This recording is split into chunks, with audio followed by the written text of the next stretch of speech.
भेजा था, तो फिर हम खाना। अच्छा। हाँ तो वही आपका अभी मैं देख रहा था आज मतलब बहुत सारे लोगों का मैंने कॉपी चेक किया है। हम्म। तो नहीं, केसी अग्रवाल, निहारिका निगम, आप लोगों की कॉपी आपको चेक करके दे दी गई है, right? Yes sir. Dheeraj Pathak, आज मैं आपको आपकी कॉपी चेक करके आपको कॉल लगाया था तो आप स्विच ऑफ कहे किए हुए थे भाई? धीरज पाठक, सुन पा रहे हो मुझे?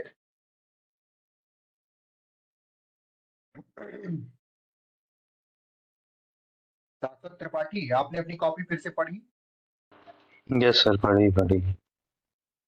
हाँ, उसको दोबारा पढ़ना और अच्छे से ध्यान से देखना है। जो उसमें बताया गया है उसको अगर कर सको तो करने की कोशिश करना है। जी सर, ओके सर। और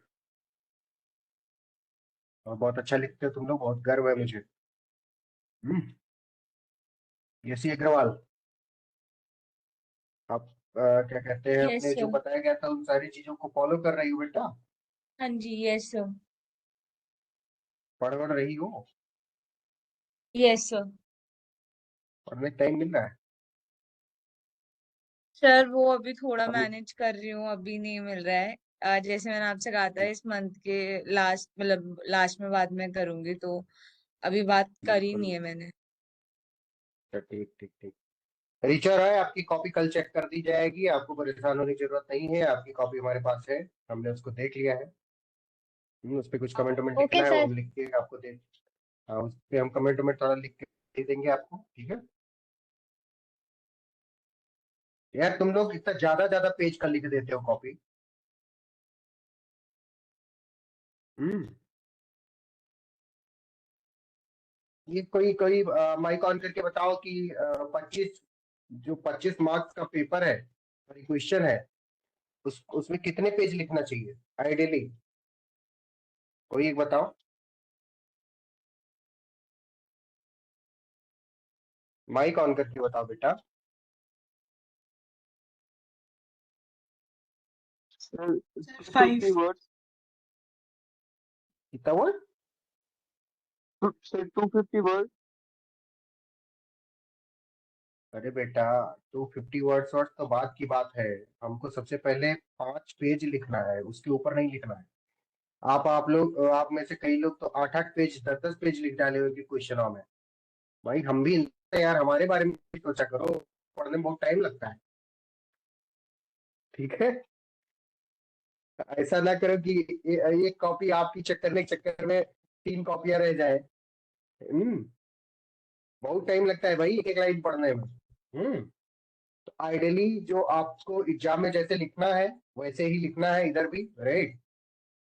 मतलब ये कि अगर आपसे हर 5 नंबर के लिए, इधर ध्यान से सुनो, हर 5 नंबर के लिए सिर्फ और सिर्फ एक पेज और कुछ नहीं। मतलब अगर 25 नंबर का क्वेश्चन है तो कितने पेज लिखोगे Dheeraj Pathak? Sir 5 pages. 5 pages लिखोगे बेटा, ठीक है? 25 नंबर में अगर आप 10 पेज 15 पेज लिख दोगे तो क्या हो जाएगा वो?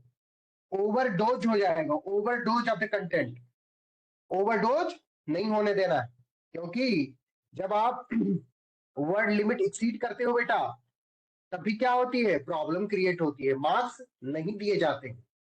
उसको रूल का वायोलेशन मान लिया जाता है, जिसकी वजह से हो सकता है आपको डिस्क्वालीफाई भी कर दिया जाए। Is it clear to everyone? Dheeraj Pathak, तुम इतनी गंदी राइटिंग में भाई कहीं लिखते हो? सर सर मैं नेक्स्ट टाइम हाँ? से ध्यान रखूँ, सर नेक्स्ट टाइम से ध्यान रखूंगा। बाकी सर टाइम समझ नहीं आ रहा था, टाइम मतलब काफी कम था, कंटेंट बहुत ज्यादा थे, मुझे ऐसा लग रहा था, इसलिए सर टाइम मैं बहुत इसलिए कम जल्दी। था। तुम्हें जितना 3 घंटे तुमको भी दिया गया था, 3 घंटे निहारिका निगम को भी दिया गया था।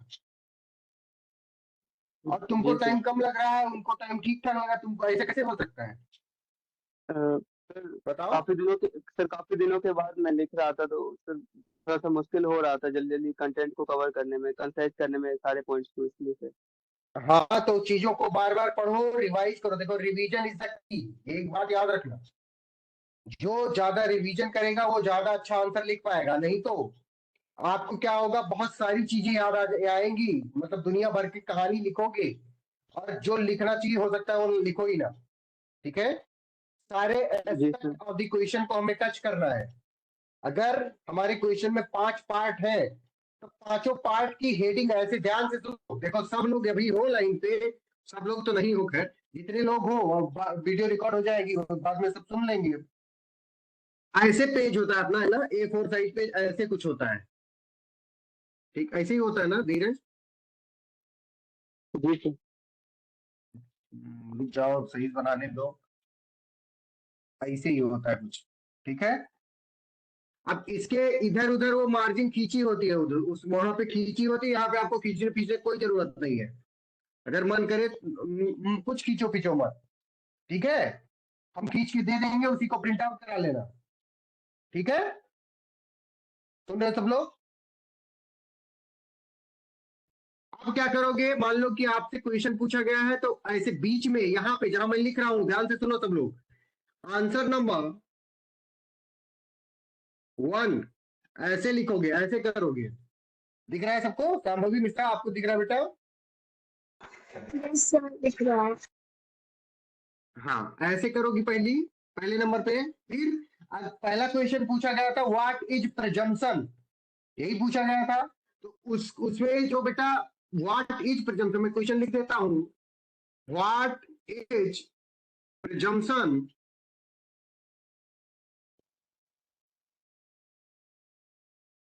और क्या था आगे का क्वेश्चन? धीरज पाटिल, ये संभवी मिश्रा, बताओ बेटा। अच्छा हाँ, ये था, what are various kinds of presumption, यही था ना?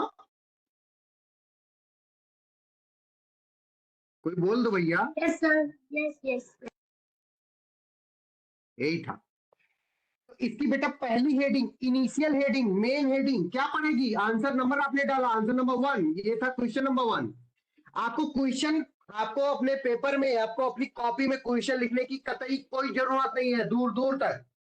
क्योंकि जो आपको कॉपी मिलेगी, जो आपको कॉपी एग्जाम में मिलेगी, उसमें बेटा क्वेश्चन लिखा होगा, पहली चीज। दूसरी चीज, कि अगर क्वेश्चन नहीं भी लिखा हो, क्वेश्चन अगर नहीं भी लिखा हो, तो जब एग्जामिनर आपकी कॉपी चेक कर रहा होगा, तो उसके पास क्वेश्चन पेपर होगा। आपको बस क्या करना है, सीरियल नंबर को बहुत ध्यान से लिखना है। तो यानी अगर ये पहले नंबर का क्वेश्चन था, तो यहाँ पे हम लिखेंगे आंसर नंबर 1। आंसर नंबर 1 जो लिखेंगे, हमको बीचों बीच में होना चाहिए, पेज के बीचों बीच में। दिख रहा है सबको बीचों बीच में? नया बोरा बेटा, आपको दिख रहा है? नया बोरा,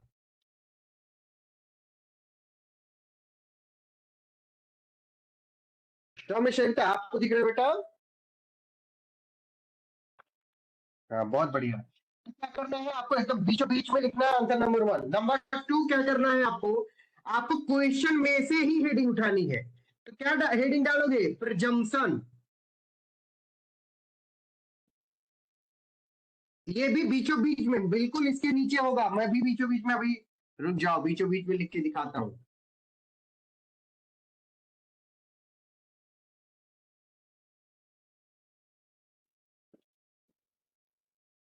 is it clear to everyone? ये लिख लिया आपने?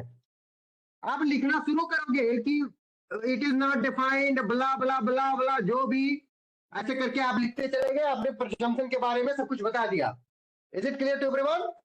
आप क्या करोगे, मान लो यहाँ पे प्रिजम्पशन के बारे में सब कुछ खत्म हो गया यहाँ पे, तो आप क्या अगली हेडिंग क्या डालोगे? निहारिका निगम, बताओ अगली हेडिंग क्या पड़ेगी बेटा? Kinds of presumption. एग्जैक्टली यहाँ पे बीचों बीच में, फिर बीचों बीच में क्या? Kinds of presumption. ठीक है, ऐसे हेडिंग डाला आपने। अब फिर अब इससे क्या होता है, कोई बताए? इससे क्या पता चलता है कि पहले पार्ट में, मतलब यहां से यहां तक में, आपने कौन सी चीज को डील कर दिया? व्हाट इज प्रिजम्पशन को डील कर दिया। Is it clear to? Preeti Pandey, आपको समझ आ रहा है बेटा? बहुत इंपॉर्टेंट है ये बात, बहुत ज्यादा इंपॉर्टेंट है। ठीक है, क्योंकि ये अब फिर यहां से यहां तक आपने पहला पार्ट कर दिया। अब एग्जामिनर ने देखा कि अब दूसरे पार्ट में पूछा गया था, उसने पढ़ा कि what are various kinds of presumption पूछा गया था। तो उसने देखा कि क्या इसने काइंड्स ऑफ प्रिजम्पशन हेडिंग कहीं बनाई है। मतलब ये देखने की कोशिश करेगा एग्जामिनर कि आपने second part of the question को कहां डील किया हुआ है। तो आपको एकदम उसको उसको एकदम दिखा देना है ऐसे कि ये देखो बेटा, ये देखो टीचर, हमने क्या कर दिया, यहाँ पे सॉल्व कर दिया सेकंड पार्ट ऑफ क्वेश्चन को। Is it clear to everyone? हम सब करो सब लोग।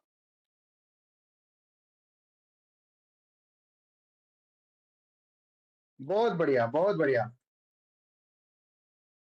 कल्पना वैसे, कल्पना वैसे और जो भी टीचर 5 लोग हैं, ये लोग क्या करेंगे, रिवीजन पर ज्यादा ध्यान देंगे। बेटा आपका कंटेंट बहुत शॉर्ट था, ऐसे काम नहीं चलेगा।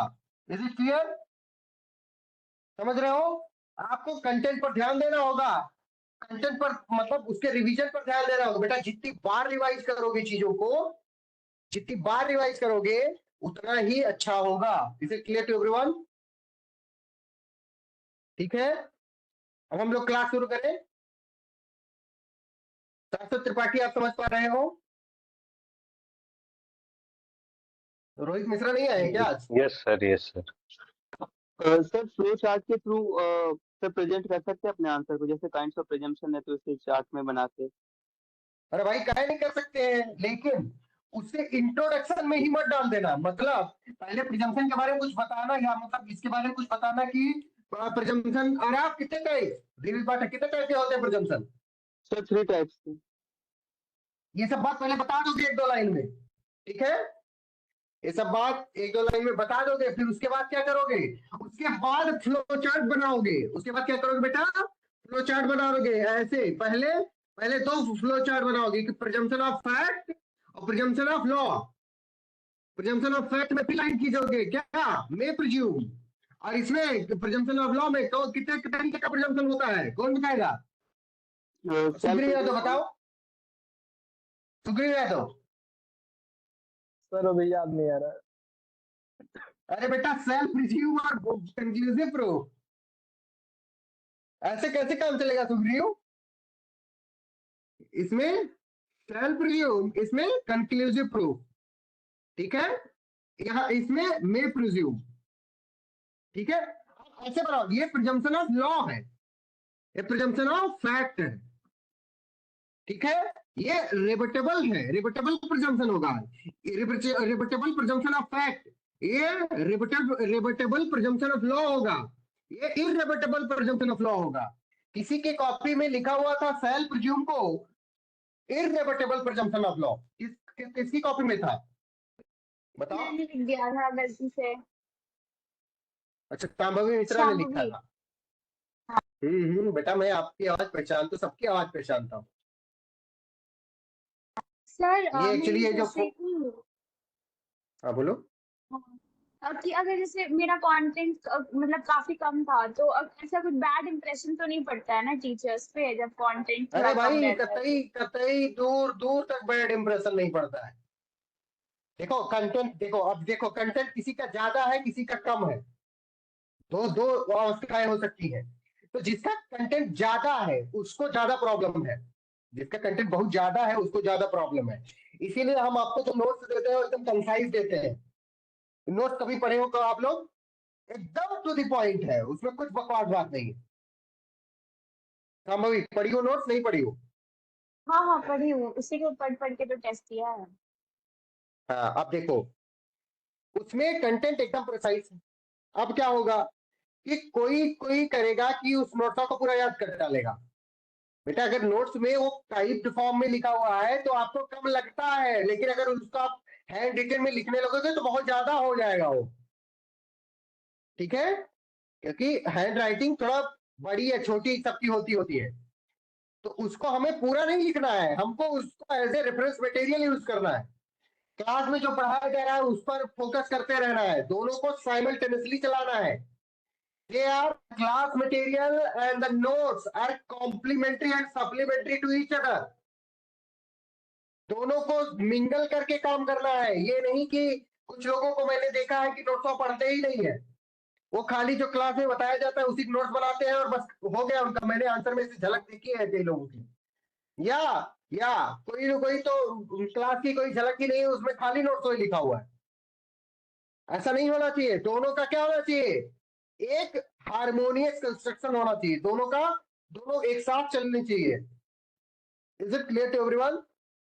ये बात समझ आ रही है? अब बात आती है, जैसे संभवी मिश्रा ने कहा कि इनके पास कंटेंट कम होता है तो इसका बैड इंप्रेशन पड़ेगा कि नहीं पड़ेगा। ध्यान से सुनो बेटा, अगर आपके पास कंटेंट कम है संभवी, तो क्या करोगी आप? अगर आपका कंटेंट कम है और आपको फिर भी पेज भरना है तो आप अपने फॉन्ट साइज बढ़ा दोगी। क्या करोगी संभवी, बताओ? फॉन्ट साइज बढ़ा दूंगी, पर राइटिंग उससे खराब हो जाएगी। घंटे खराब हो जाएगी? कुछ नहीं खराब होता है। अच्छा सर, मैं कर्सिव लिखती हूँ हाँ, ना, तो पता चला कोई लेजिबल नहीं ना हो, नहीं, वजह कुछ से खराब रखना नहीं, ही पड़ता है। कुछ खराब नहीं होता है। बस क्या करो, थोड़ा थोड़ा फॉन्ट साइज बढ़ा दो और जो वर्ड लिखो, जैसे मान लो एक वर्ड यहाँ लिखा तो वर्ड के और अगले वर्ड के बीच की थोड़ी थोड़ी डिस्टेंस भी बढ़ा दो। संभवी, ठीक है ठीक है। इससे क्या होगा, जब फॉन्ट साइज बढ़ा दोगी और डिस्टेंस बिटवीन द वर्ड बढ़ा दोगी तो उससे आपकी कॉपी भरी भरी लगेगी। कंटेंट आपने कम लिखा है लेकिन आपकी कॉपी फिर भी भारी भारी दिख रही है। Is it clear Shambhavi? तो उससे कोई बैड इंप्रेशन नहीं जाएगा। दूसरी चीज, जिसके पास बहुत ज्यादा कंटेंट है, जैसे शाश्वत सिंह जी हैं, इनके पास बहुत नॉलेज है, बहुत कंटेंट है, इन्होंने एक एक क्वेश्चनों में इतना ज्यादा लिखा कि मेरा पढ़ते पढ़ते आज मैं नहाया ही नहीं सुबह से। सोचो, मैं इनकी कॉपियां पढ़ा हूं 2.5-3 घंटे तक। ये हाल है। तो ऐसे लोग जिनका बहुत ज्यादा कंटेंट है उनको शॉर्ट करना है, और शॉर्ट करना सबसे बड़ी प्रॉब्लम है। वो आसानी से नहीं हो। जिसके पास कंटेंट कम है उससे तो आसान तरीका है, फॉन्ट साइज बड़ा करो, थोड़ा कंटेंट वर्ड्स के बीच में दूरी कर दो। लेकिन बेटा जिनका कंटेंट जिनके पास बहुत ज्यादा है, उनको क्या करना है, चीजों को रिवाइज करके इसेंशियल्स पर ध्यान देने हैं कि इसेंशियल्स ना छूटे, और फालतू की चीजें छूट जाए तो काम चल जाएगा। हमको इसेंशियल्स पर फोकस करना है। Is it okay? हम सब कर दो सब लोग। कभी भी वर्ड लिमिट एक्सीड नहीं करनी है, कुछ भी हो जाए। क्योंकि अगर वर्ड लिमिट एक्सीड करोगे तो आप अपने कभी भी टाइम फ्रेम में 3 आवर्स में कभी भी अपने उसको आंसर को कंप्लीट नहीं कर पाओगे। Is it clear? Is it clear? Dheeraj Pathak ji sir. और डीके दुबे, तुम इतना देर को कहा आए हो भाई? सर डॉक्यूमेंट के लिए प्रोफेसर सर से बात कर रहे थे। अच्छा अच्छा, चलो कोई बात नहीं। आज हम लोग डिस्कस करने जा रहे हैं बेटा। क्या डिस्कस करेंगे आज? हम डिस्कस करेंगे the opinion of the expert. Expert opinion क्या होती है? नेहा मौर्य जी, आप है बेटा यहाँ पे? मेरी आवाज सुन पा रहे हैं सब लोग, ये गूगल मीट वाले? हम सब कर दो अगर बोलना चाहो बेटा तो। हमें लगता है नेहा मौर्य उस पे लगा के चली गई है अपना रिकॉर्डिंग वॉकॉर्डिंग पे, ना बोल रही है ना थम्स अप कर रही है। चलो कोई बात नहीं। आज हम पढ़ेंगे opinion of the expert. Opinion of the expert कहाँ कहाँ रिलेवेंट होती है और क्यों जरूरत पड़ती है। ठीक है, तो सबसे पहले ये बताओ, कोई कोई कौन बताना चाहेगा कि who is an expert? Who is an expert बताएगा? जो आपके बारे में जानता हो या जो उस मैटर के बारे में अच्छा नॉलेज रखता हो, दैट इज एक्सपर्ट। वाह दुबे वाह। और कोई? सर कोई भी आदमी जो एक पर्टिकुलर फील्ड में वेल वर्स्ड हो, एक्सपीरियंस नॉलेज हो उसको। वाह बहुत बढ़िया रोहित। और कोई? जो सर वो पर्सन जो पर्टिकुलर एक एक एक एक सब्जेक्ट, लोग बोलो। हाँ धीरज बोलो। पर्टिकुलर सब्जेक्ट पे स्पेशलाइजेशन हो। ठीक है, और कोई? कौन सर बोल, वो शांभवी किसी आप बोल रही थी, बोलो। हाँ हाँ, वो लोग ही जो स्पेसिफिकली स्किल्ड होते हैं अपने फील्ड में, और थर्ड पार्टी होते हैं, वो ना तो पार्टी टू द सूट होते हैं ना ही विटनेस होते हैं, बस उनके ओपिनियन मैटर करते हैं। बहुत बढ़िया, हाँ। बहुत बढ़िया, तुमने तो प्रोविजन ही बता डाला। बहुत बढ़िया। एक्सपर्ट इन जनरल कौन होता है ये बताओ, एक्सपर्ट इन जनरल कौन होता है? निहारिका निगम, आप बताओ बेटा, क्या समझती हो एक्सपर्ट से? सर कोई भी मतलब पर्सन जिसको हाँ हाँ जिसको बोलो। किसी पर्टिकुलर फील्ड में नॉलेज और एक्सपीरियंस होता है, ही इज एन एक्सपर्ट। हाँ, कुछ ज्यादा सामान्य लोगों से कुछ ज्यादा होता है। हाँ, तो यस क्यों सर। कुछ ज्यादा होता है? क्यों कुछ ज्यादा होता है? क्योंकि उन्होंने उस फील्ड में बहुत ज्यादा मेहनत की होती है। चाहे वो मतलब बहुत ज्यादा दिन तक पढ़ाई करते रहते हैं, चाहे बहुत ज्यादा दिन तक रिसर्च करते रहते हैं, या चाहे बहुत ज्यादा दिन तक उसमें काम करना इन द सेंस, जैसे कोई सुनार है, सुनार मतलब gold Smith. Raktima Chanda, are you listening to मी?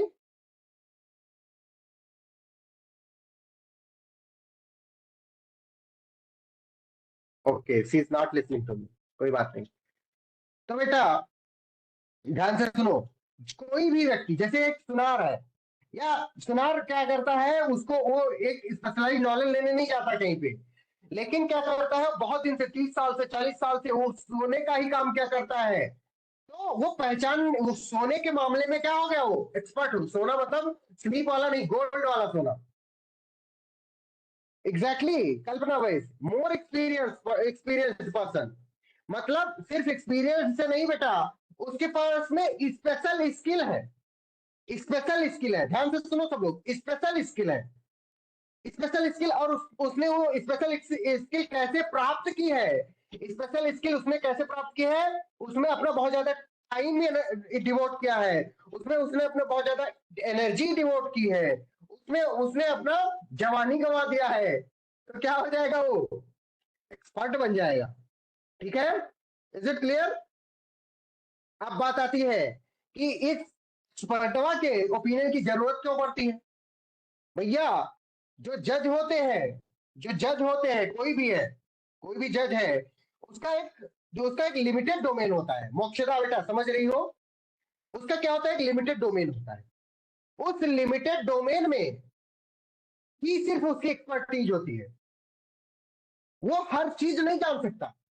वो लॉ का एक्सपर्ट हो सकता है, जज जो है वो अपने पर्टिकुलर लॉ के, अपनी कंट्री के लॉ का एक्सपर्ट हो सकता है, लेकिन वो हर चीज के बारे में, जैसे मान लो अगर बात आती है कि हैंड राइटिंग किसी की पहचानना है, तो क्या हैंड राइटिंग पहचानने के लिए भी वो काम, मतलब जज तो होशियार है कि हैंड राइटिंग सबकी पहचान लेगा? नहीं पहचान पाएगा भाई। तो जब बेटा, जहां पे जहां पे जज की कैपेबिलिटी का अंत होता है, उसकी कैपेबिलिटी लिमिटेड हो जाती है, उस कैपेबिलिटी को, जज को यानी कोर्ट को असिस्ट करने के लिए हमको एक्सपर्ट के ओपिनियन की जरूरत होती है।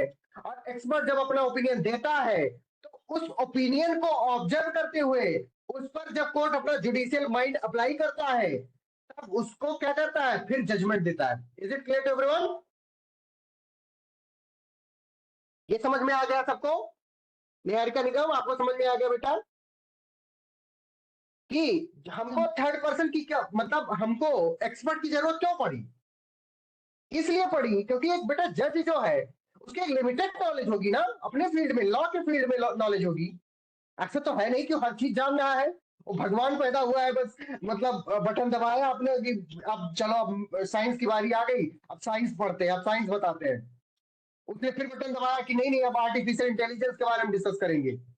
उसने फिर बटन दबाया, वो कहा कि नहीं नहीं, अब तो चलो, हम तो हो गए, अब तो चल रहे हैं मार्स पर, मार्स की सॉइल को का टेस्टिंग करेंगे। नहीं भाई, नहीं कर पाएगा वो हर चीज, उसकी एक लिमिट है, उसके ब्रेन का एक लिमिटेड ज्यूरिसडिक्शन है, तो उसका ब्रेन सिर्फ उस लिमिटेड ज्यूरिसडिक्शन में फंक्शन कर पाएगा।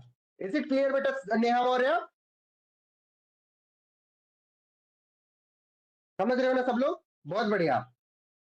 अब क्या होगा कि पहले अपने इंडियन एविडेंस एक्ट में सिर्फ 3-4 चीजें जो स्पेसिफिकली प्रोवाइडेड थी section 45 of the Indian evidence act में, उसी पर एक्सपर्ट का ओपिनियन लिया जा सकता था। अब क्या किया है भारतीय साक्ष्य अधिनियम ने, उसका डोमेन बड़ा कर दिया है। बड़ा कर दिया इन द सेंस कि अब किसी भी फील्ड पर, मतलब वो बेटा जो फील्ड थे पहले, जो पहले फील्ड थे वो तो है ही, लेकिन अब किसी और भी फील्ड पर क्या लिया जा सकता है, एक्सपर्ट ओपिनियन लिया जा सकता है। और उसको क्या किया जा सकता है, उसकी रिलेवेंसी को उसमें जज अपना जो जुडिशियल माइंड है वो अप्लाई कर सकता है। Is it clear Yashi Agarwal? Yes sir. Yashi? Yes हाँ सर। बहुत बढ़िया। तो हाँ, अब बेटा बात आती है कि वो कौन कौन से पहले चीज थी। जैसे जो जज है बेटा, यशी आप बताओ कि जो जज है वो किस चीज का एक्सपर्ट होगा खुद में?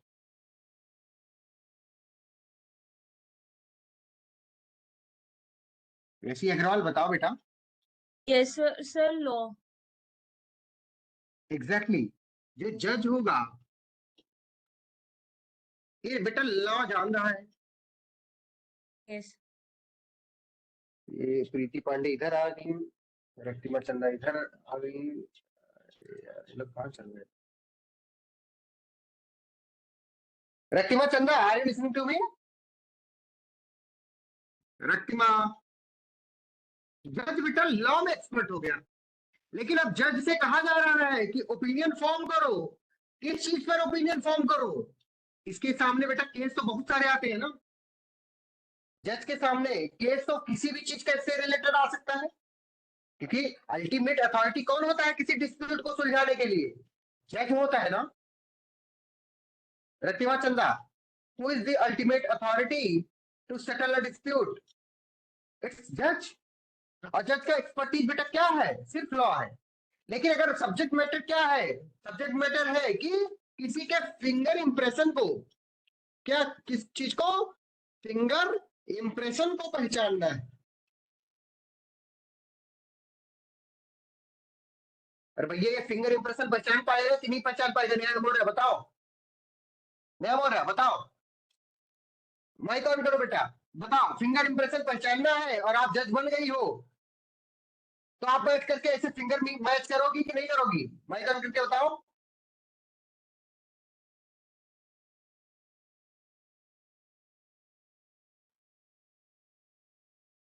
बोलो बेटा बोलो। आपकी आवाज नहीं आई, आपने माइक ऑन किया था बट बोला नहीं शायद कुछ।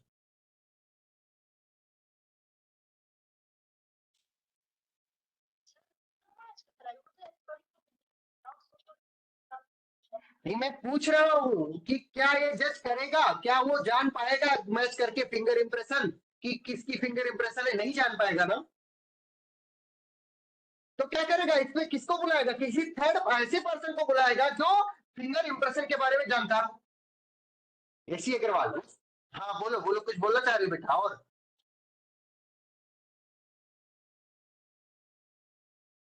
ठीक है, तो उस पर्सन को बुलाएगा जो इसके बारे में जानकार हो। और इसके बारे में जानकार कौन होगा? जो फिंगर इंप्रेशन के बारे में स्पेशली स्किल्ड हो। कैसा स्किल्ड हो? स्पेशली स्किल्ड हो। ये समझ रहे हो सब लोग? और कौन कौन सी चीज? दूसरा चीज आ सकता है कि वो कोई फॉरेन लॉ, जैसे इंडिया का जज जो है बेटा वो इंडिया के लॉ के बारे में तो वेल वर्स्ड है, लेकिन अगर उसके सामने ला करके अभी जमाइका का, जमाइका एक कंट्री है, जानते नहीं जानते सब लोग? तो बेटा जमाइका का अगर ला करके वो रख दिया जाए तो क्या उससे भी वो एक्सपर्ट होगा? नहीं ना। तो क्या होगा? Number 2, foreign law.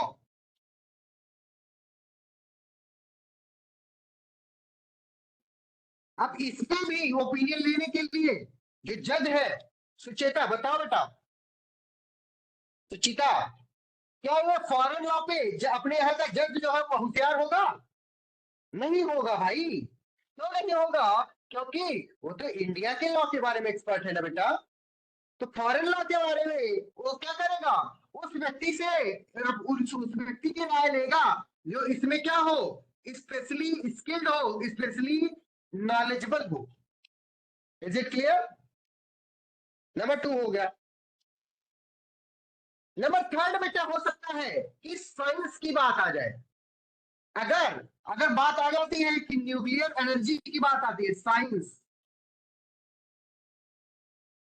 Nuclear energy की बात आती है, तो क्या कोई जो जज है, क्या वो न्यूक्लियर साइंटिस्ट है? वो न्यूक्लियर एनर्जी के बारे में नहीं जानता है भाई। उसकी एक लिमिटेड नॉलेज है, लेमैन, वो उस फील्ड में लेमैन है।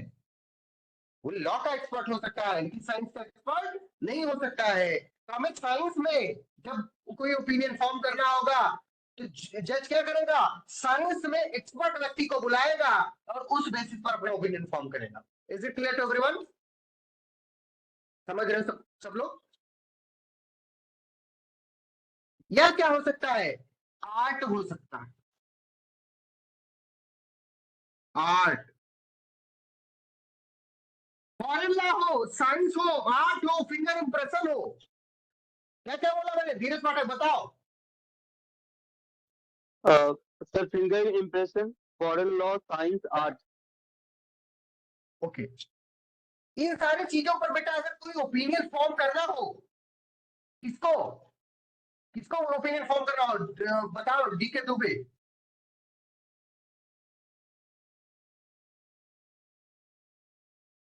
दुबे जज को फॉर्म करना भाई ओपिनियन। तो जज क्या करेगा? जज तो एक्सपर्ट है नहीं ना बेटा, ना वो फॉरेन लॉ में एक्सपर्ट है, ना साइंस में एक्सपर्ट है, ना आर्ट में एक्सपर्ट है, ना वो फिंगर इंप्रेशन में एक्सपर्ट है, ना वो हैंड राइटिंग को जानने में एक्सपर्ट है। हैंड राइटिंग भी समझ लो, वो हैंड राइटिंग भी नहीं जान पा रहा।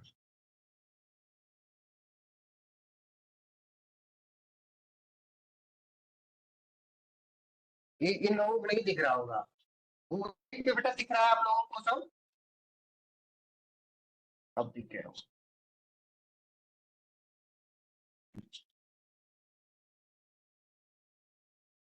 मैं क्या किसी बात 5 बातें बोला, फिंगर इंप्रेशन हो, फॉरेन लॉ हो, साइंस हो, आर्ट हो, हैंड राइटिंग हो, इन सब चीजों पे अगर किसी कोई ओपिनियन फॉर्म कर रहा है किसको, जज को, तो वो खुद नहीं फॉर्म कर सकता है। वो किसको बुलाएगा? उस व्यक्ति को बुलाएगा बेटा।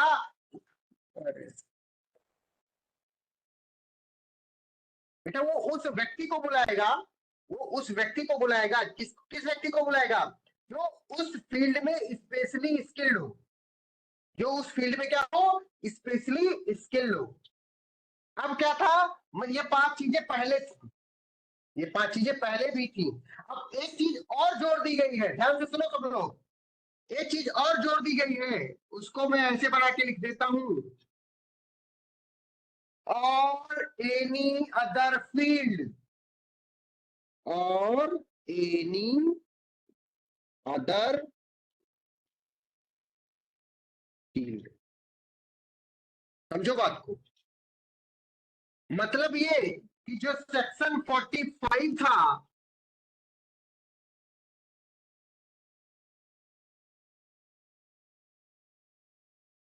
इंडियन एविडेंस एक्ट, वो यहीं तक सीमित था बेटा, यहीं तक। ये ऐसे लाइन खींच देता हूं, इधर सेक्शन 45 था, और सब कुछ किसमें समाहित हो गया है?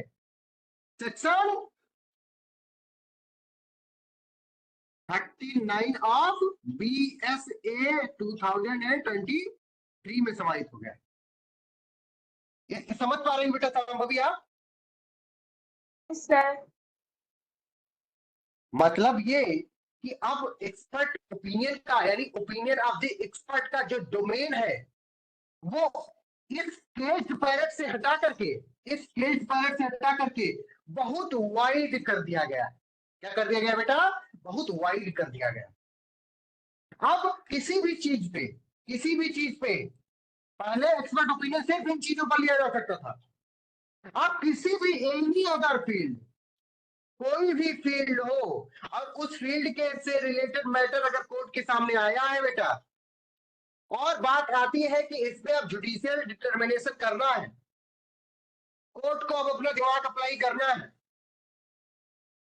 कोर्ट ने देखा सब्जेक्ट मैटर, उसका पढ़ा सब कुछ, कोर्ट के तुझ पर सच्चे उड़ गए भाई, कोर्ट को कुछ समझ नहीं आ रहा है, जज को कुछ समझ नहीं आ रहा है कि अब हम क्या इस पे अपना दिमाग अप्लाई करें। तो क्या दौड़ा दौड़ा क्या करेगा जज, दौड़ा दौड़ा जाएगा उस व्यक्ति के पास जिस व्यक्ति के पास क्या हो बेटा, जिस व्यक्ति के पास क्या हो। निहारिका बेगम एक्सपर्टीज। बताओ किस व्यक्ति के पास हाँ? क्या एक्सपर्टीज। बोला बेटा?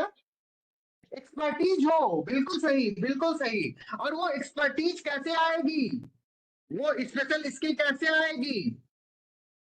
थ्रू थ्रू या तो एजुकेशन से आएगी बेटा, या तो एक्सपीरियंस से आएगी, या तो डिवोशन ऑफ टाइम से आएगी,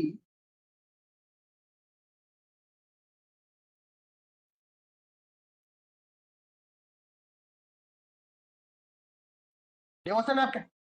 अब उसने बेटा संभवी मिश्रा, एक मान लो मैं संभवी मिश्रा को एक्सपर्ट मान लेता हूं किस चीज में, कॉन्स्टिट्यूशनल लॉ में। तो इन्होंने अपना 20 साल कॉन्स्टिट्यूशनल लॉ पढ़ने में बिता दिया है, इसलिए वो कॉन्स्टिट्यूशनल लॉ की क्या है, एक्सपर्ट। समझ रहे हो सब लोग? अब वही 700 सिंह का बात किया जाता है कि किसके एक्सपर्ट है, आईपीसी के एविडेंस क्रिमिनल लॉ के एक्सपर्ट है। उन्होंने अपनी जिंदगी के 19 साल किसमें लगा दिया, आईपीसी पढ़ने में लगा दिया। तो क्या हो गए बेटा, वो एक्सपर्ट हो गए, उस चीज के बारे में वो स्पेशली स्किल्ड हो गए। लेकिन उन सब पे इनका ओपिनियन नहीं दिया जाएगा क्योंकि जज तो खुद एक्सपर्ट है इंडियन लॉ का।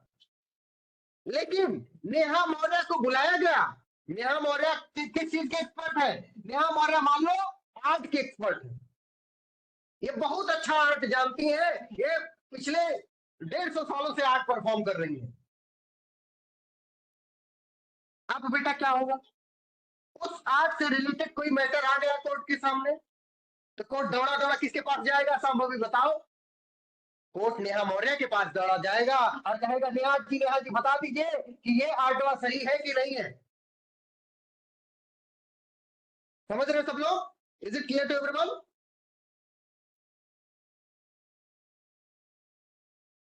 किसी को कोई डाउट? समझ आएगा ना कि एक्सपर्ट होते कौन है, पहली चीज हु इज एन एक्सपर्ट, दूसरी चीज एक्सपर्ट का ओपिनियन क्यों जरूरी है, एक्सपर्ट का ओपिनियन क्यों जरूरी है, ये भी चीज समझ में आ गई। तीसरी चीज एक्सपर्ट का ओपिनियन कहां कहां लिया जा सकता है, ये बात सबको समझ में आ गई है। किसी को कोई डाउट हो तो पूछो भैया। Dubey, Rakhiba Chanda, are you there? No sir. हाँ अनुकुल, तो आ गया सर, पर ये सर फॉरेन लॉ का यूज कैसे होगा यहाँ पे? फॉरेन लॉ का मतलब और चीज तो समझ रहे हैं, पर आर्ट और फॉरेन लॉ इसका क्या यूज होगा? जी समझा दे रहे हैं, और क्या। और कोई, किसी को और कुछ पूछना है?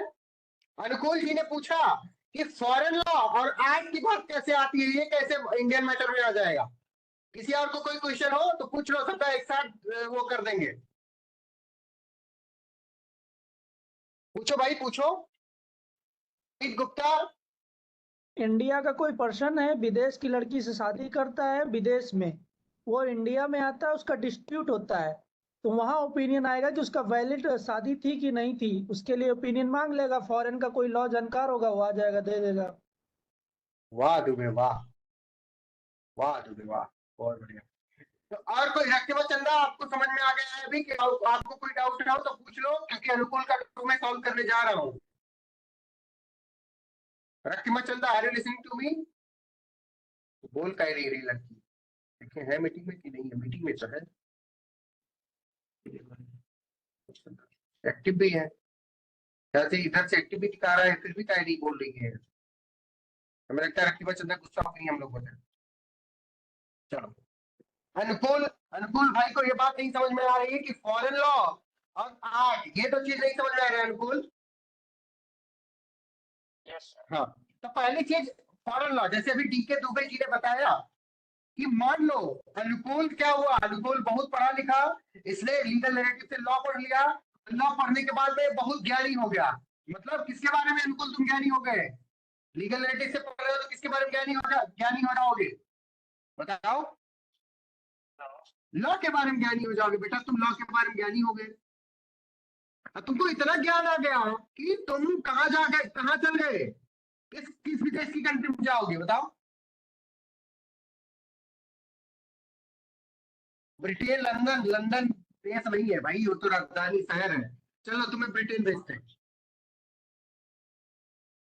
अनुकूल ब्रिटेन गए भैया, अनुकूल जब ब्रिटेन गए वहां लॉ के बहुत बड़े जानकार थे अनुकूल, ठीक है।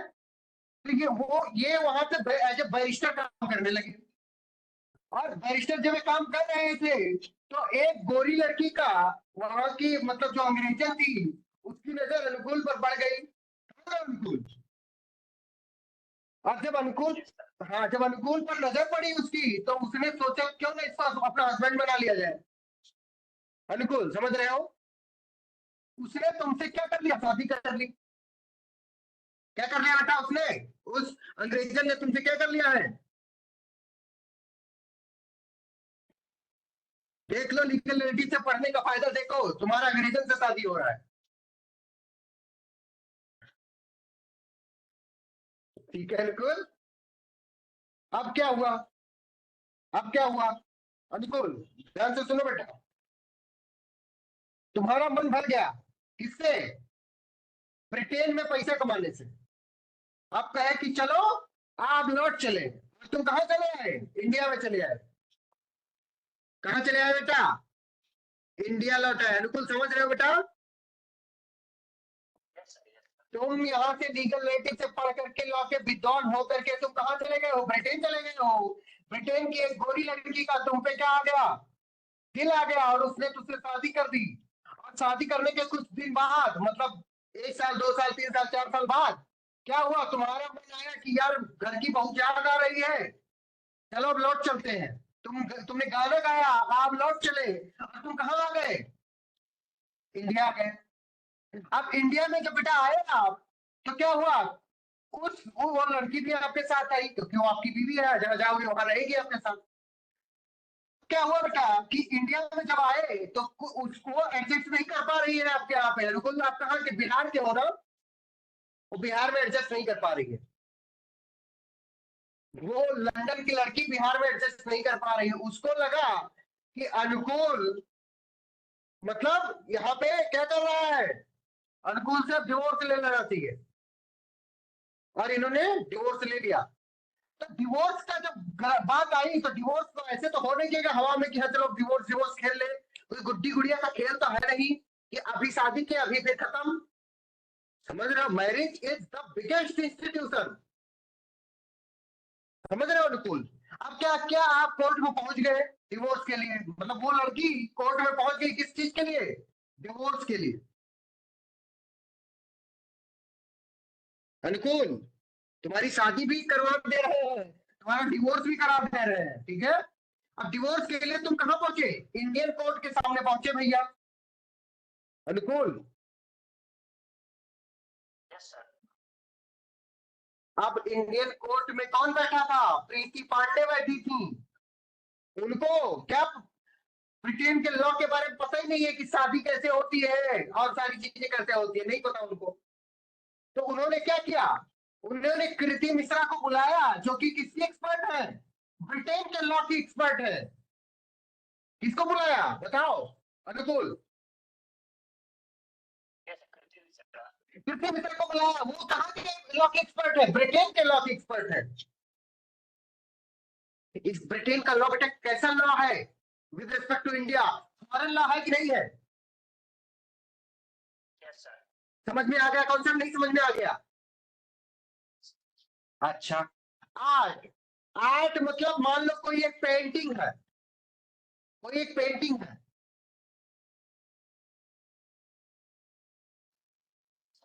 आर्ट भी समझ, अरे बहुत जल्दी समझ गया तुम अनुकूल। अरे हाँ, तो जो तुम सोच रहे थे वो भी हो सब आएगा उस आर्ट में ही। तुम क्या सोच रहे थे बता दो।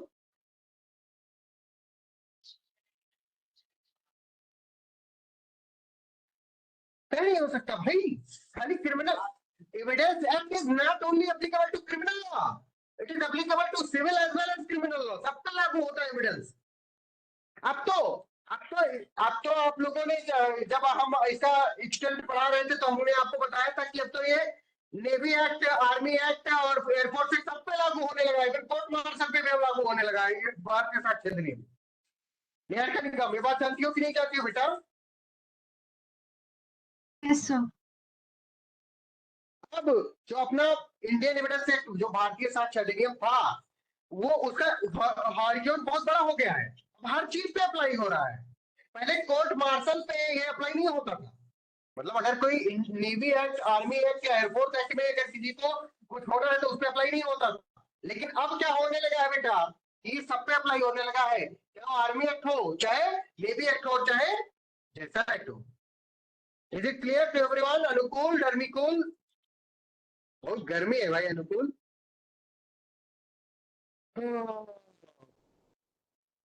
बहुत बढ़िया।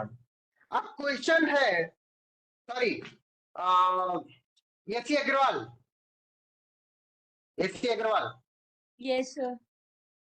बेटा बेरेक्ट उठाओ और उसका इलस्ट्रेशन पढ़ो जरा। Richa Roy, are you there? Richa Roy नहीं आई है क्या?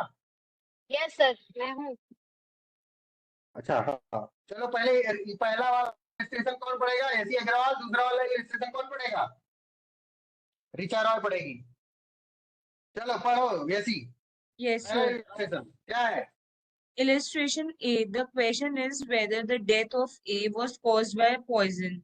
The opinions of experts as to the symptoms produced by the poison by which A is supposed to have died are relevant. Okay, अब बेटा इसमें बात आ रही है किसकी? इसको मैं इसलिए, अब आप लोग सोच रहे हो कि इसको इन्होंने मिटाया नहीं और आगे बढ़ गए। बेटा इसलिए नहीं मिटाया हूं क्योंकि आपको सारे इलस्ट्रेशन में इसी पर समझाऊंगा। तो अब बात आ रही है किस चीज की? पॉइजन की बात आ रही है। सब लोग अपना पेरेंट खोल करके इलस्ट्रेशन नंबर 1 खोलो। प्रीति पांडे आपने खोल दिया बेटा? प्रीति रेस्पॉन्ड करो बेटा। बहुत बढ़िया। इलस्ट्रेशन नंबर 1 सब लोग पहुंचो। उस इलस्ट्रेशन नंबर 1 को एसी अग्रवाल बेटा फिर से आप पढ़ो, क्या था? Yes, sir. The question is whether the death of A was caused by poison. The opinions of एक सेकंड बेटा, क्वेश्चन क्या है? क्वेश्चन इज वेदर, ध्यान से सुनो सब लोग, whether the death of A is caused by, किसके द्वारा? Caused by poison. किसके द्वारा? पॉइजन। क्वेश्चन ये है। अब क्या है, आगे पढ़ो बेटा। the opinions of experts as to the symptoms produced by the poison by which A is supposed to have died are relevant. अब देखो, कोई एक व्यक्ति है जो इस पॉइजन के द्वारा प्रोड्यूस किए गए सिम्टम के बारे में एक्सपर्ट है। ये गूगल मीट वालों को दिख नहीं रहा है शायद, दिख रहा है? नया मोहरा थम्स अप करो बेटे जरा, अगर दिख रहा हो तो। ये यहाँ तक दिख रहा है, कोने तक? अनुकूल दिख रहा है बेटा तुमको? नहीं दिख रहा है? तब तुम लोग काहे चिपके से बैठे हो एकदम डम विटनेस की तरह से? ऐसे थोड़ी होता है भाई, बताओ ना। गर्दन टेढ़ा कर रहे हो? गर्दन वर्दन मत टेढ़ा करो, ये करो, क्या कहते हैं, अभी दिखा? ये बेटा लिखा हो कि whether the death of A is caused by poison, क्या जो ए का डेथ है वो जहर से कॉज हुआ है? अब कोई एक ऐसा व्यक्ति है, मान लो उस व्यक्ति का नाम है एसी अग्रवाल।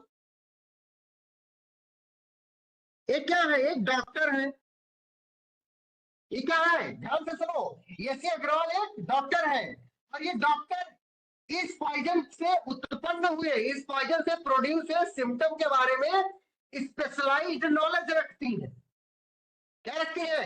स्पेशलाइज्ड नॉलेज रखती है, मतलब कि इज एन एक्सपर्ट इन किस वाले डोमेन में? ऋचा रॉय बताओ।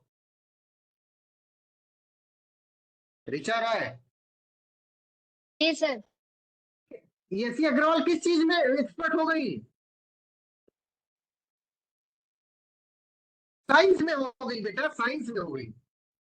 क्योंकि किसी किसी केमिकल, पॉइजन तो एक केमिकल होता है ना, इस केमिकल का क्या सिम्टम होगा, इस केमिकल का क्या सिम्टम होगा, उसके बारे में बेटा क्या कर रही है, स्पेशलाइज्ड नॉलेज दे रही है।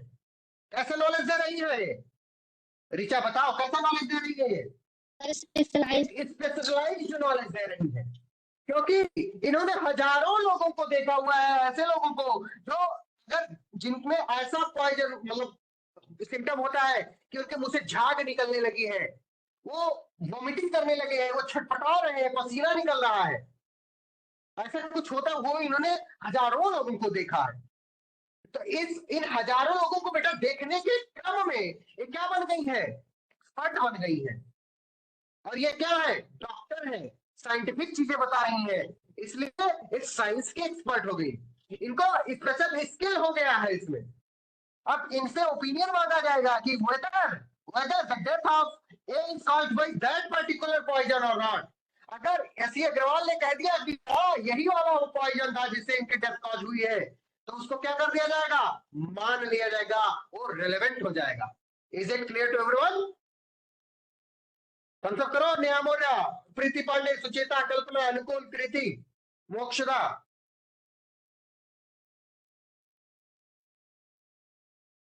बहुत बढ़िया। मुझे लगता है रक्तिमा चंदा क्या है, नेटवर्क बहुत इश्यू हो रहा है आसाम में, और इनका बार बार नेटवर्क टूट जा रहा है, इसलिए बार बार आ जा रही है। चलो कोई बात नहीं। कल्पना बेटा, कल्पना वही आपको समझ में आ गया बेटा?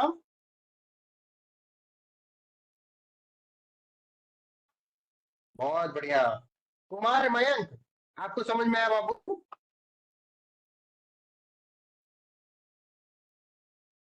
बहुत बढ़िया। उबैद, बहुत बढ़िया उबैद, बहुत बढ़िया। और उबैद तुम्हारी कॉलर ट्यून तो यार बड़ी दबंगों वाली है।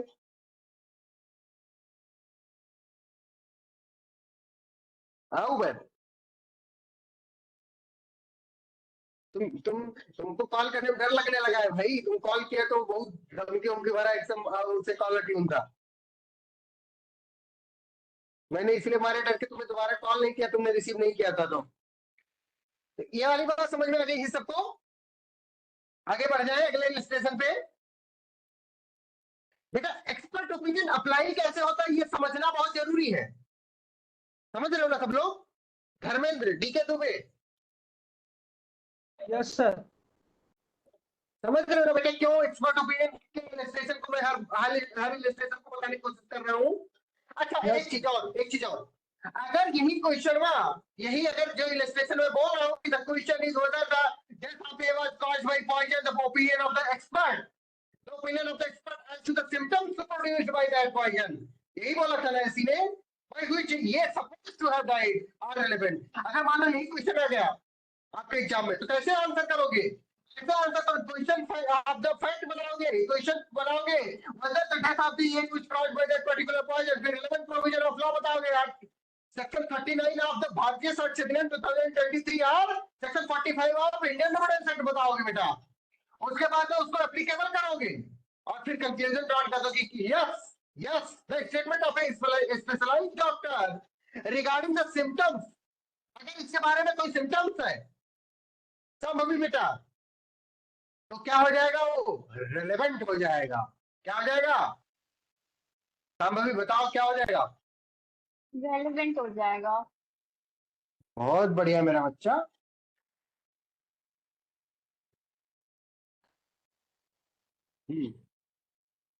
आप देखो अगला पढ़ेंगी ऋचा रॉय। हाँ बेटा,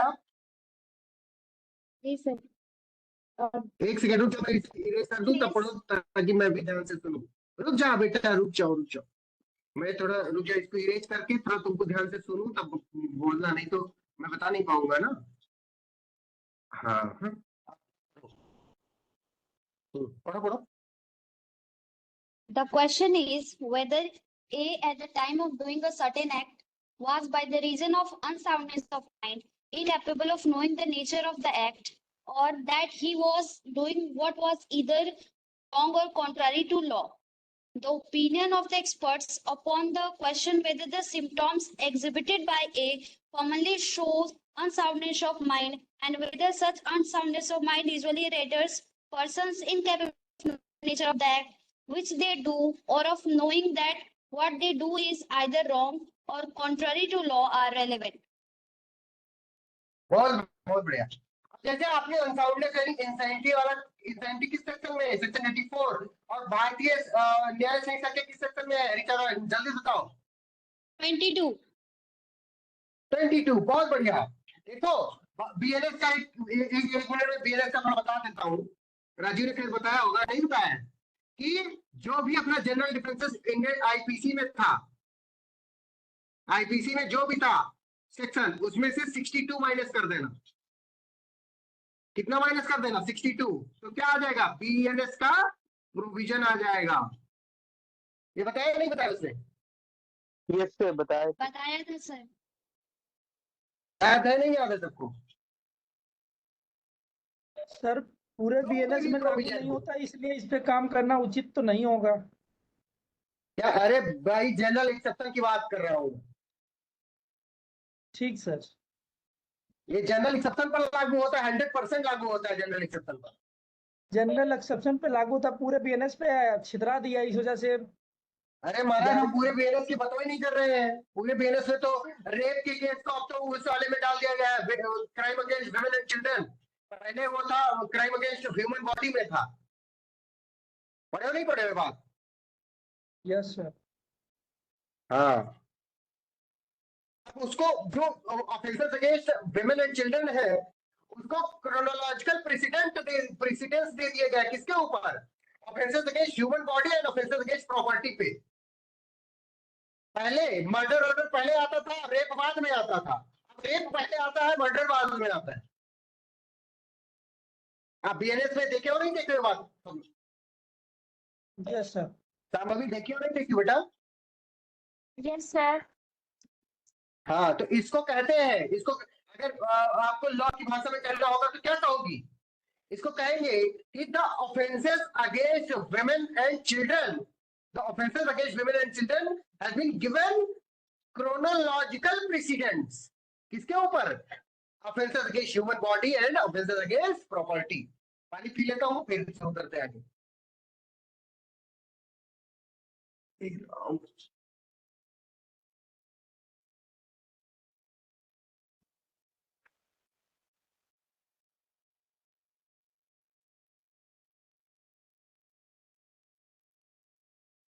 हाँ, तो जो अनसाउंडनेस ऑफ माइंड था पहले किसमें था? 84 में था। उसमें 62 घटाऊंगा तो 22 में आ जाएगा, 22 में। अब बेटा 22 में जो अनसाउंडनेस ऑफ माइंड है उसमें क्या कहता है वो? कि जो पर्सन हो वो क्या हो? अनसाउंडनेस ऑफ माइंड तब माना जाएगा जब वो incapable of knowing the nature of the act हो। क्या हो सांभवी बताओ? Incapable of knowing the nature of the act हो, या और क्या हो? कि वो जो वही काम कर रहा है, कि that he was doing what was either wrong और कॉन्ट्ररी टू द लॉ। मतलब वो जो काम कर रहा है बेटा, क्या वो गलत है? क्या वो कॉन्ट्ररी टू द लॉ है कि नहीं है?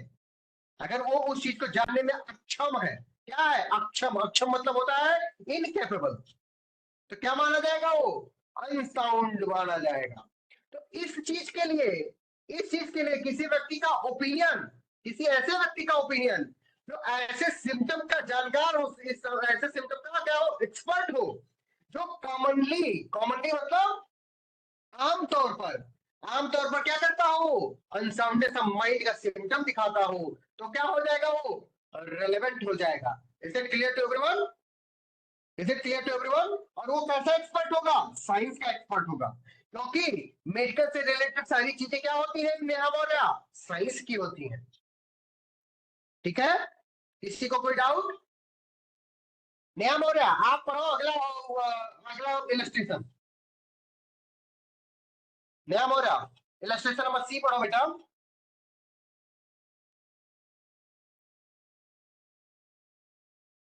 Neha Maurya, are you listening to me? If yes, then please read the illustration number 3rd.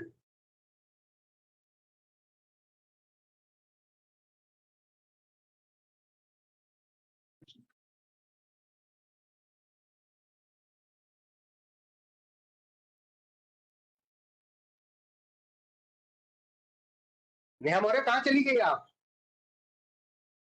अनुकूल, मेरी आवाज आ रही है गूगल मीट पे? क्या हाँ पढ़ो बेटा जरा, ये नेहा मौर्य नहीं पढ़ेंगी, गुस्सा होके बैठी हुई है। क्वेश्चन इज whether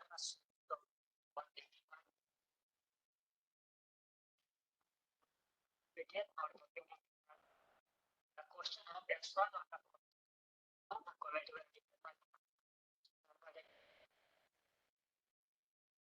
फिर से पढ़ो एक बार।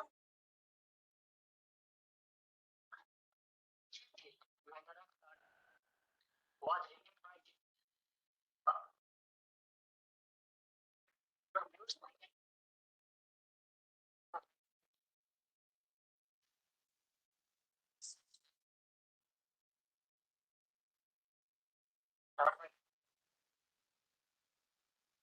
ठीक है, इसमें कह रहा है कि अगर कोई डॉक्यूमेंट है, डॉक्यूमेंट क्या किया गया है? राइट डाउन किया गया। क्या किया गया? राइट डाउन किया गया। क्वेश्चन आता है whether that document is written by that particular person or not।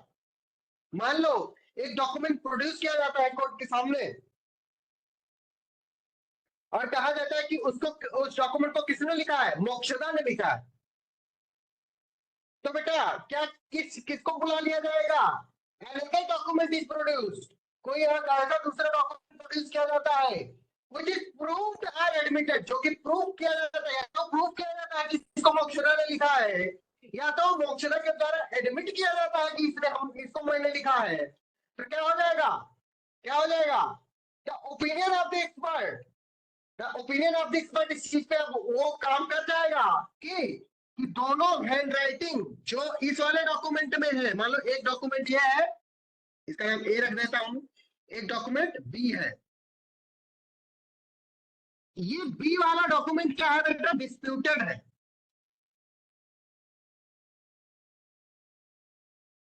यसी Agarwal देख रही हो बेटा?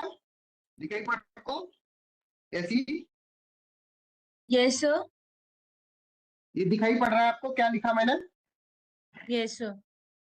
क्या लिखा है बताओ? डिस्प्यूटेड। बहुत बढ़िया।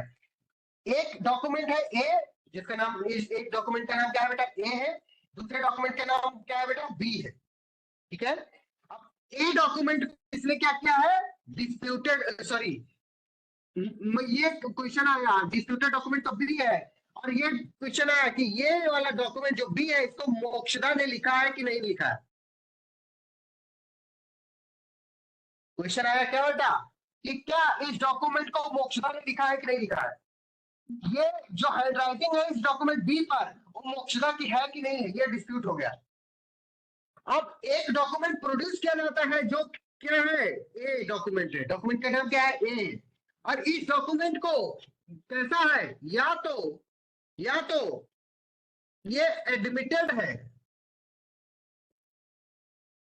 एडमिटेड मतलब क्या होता है बेटा? एडमिटेड मतलब क्या होता है?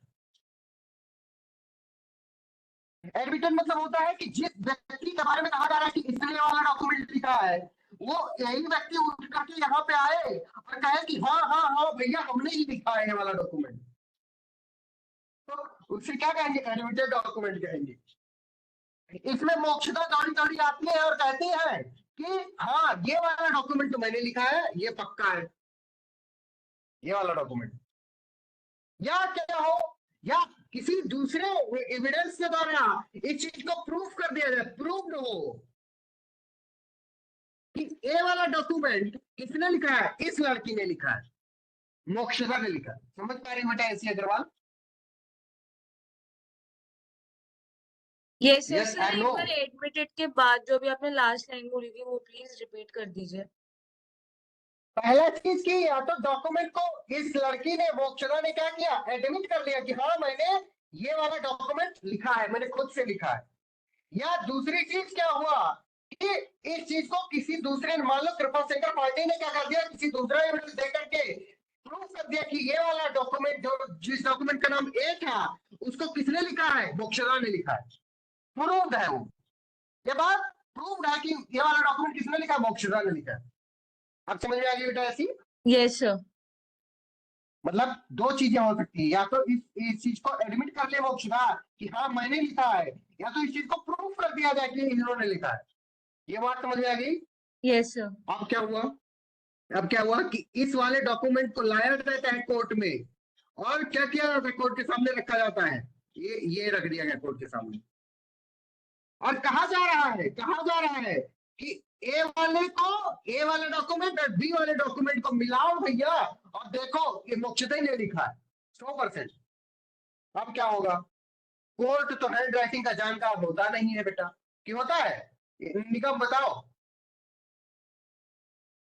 नो सर, नहीं होता है सर। तो क्या करेगा कोर्ट? कोर्ट बेटा Expert ओपिनियन opinion ऑफ लेगा। द एक्सपर्ट ले, ठीक है। अब वो एक्सपर्ट जो किसमें एक्सपर्ट होगा बेटा, वो निगम बताओ किसमें एक्सपर्ट होगा वो? सर हैंड राइटिंग एक्सपर्ट होगा। एग्जैक्टली, हैंड राइटिंग एक्सपर्ट होगा। अब हैंड राइटिंग एक्सपर्ट आएगा, इन दोनों को मैच करेगा और मैच करके क्या बताएगा? मैच करके क्या बताएगा कि यस बोथ आर सेम। तो ये बात जैसे ही आएगा कि बोथ आर सेम, वो बात रेलेवेंट हो जाएगी, माना जाएगा कि मोक्षदम ने लिखा है ये वाला डॉक्यूमेंट हुआ। समझ में आ गया बात सबको? किसी को कोई डाउट? कोई बताओ, किसी को कोई डाउट हो तो बताओ। इसी लेक्चर में नया हो रहा है बेटा, आपको समझ में आ गया हर चीज? कृति मिश्रा आप बताओ बेटा, कृति खाली है कि कृति मिश्रा है? कृति मिश्रा जी हैं। हाँ बेटा बताओ, माइक ऑन करो।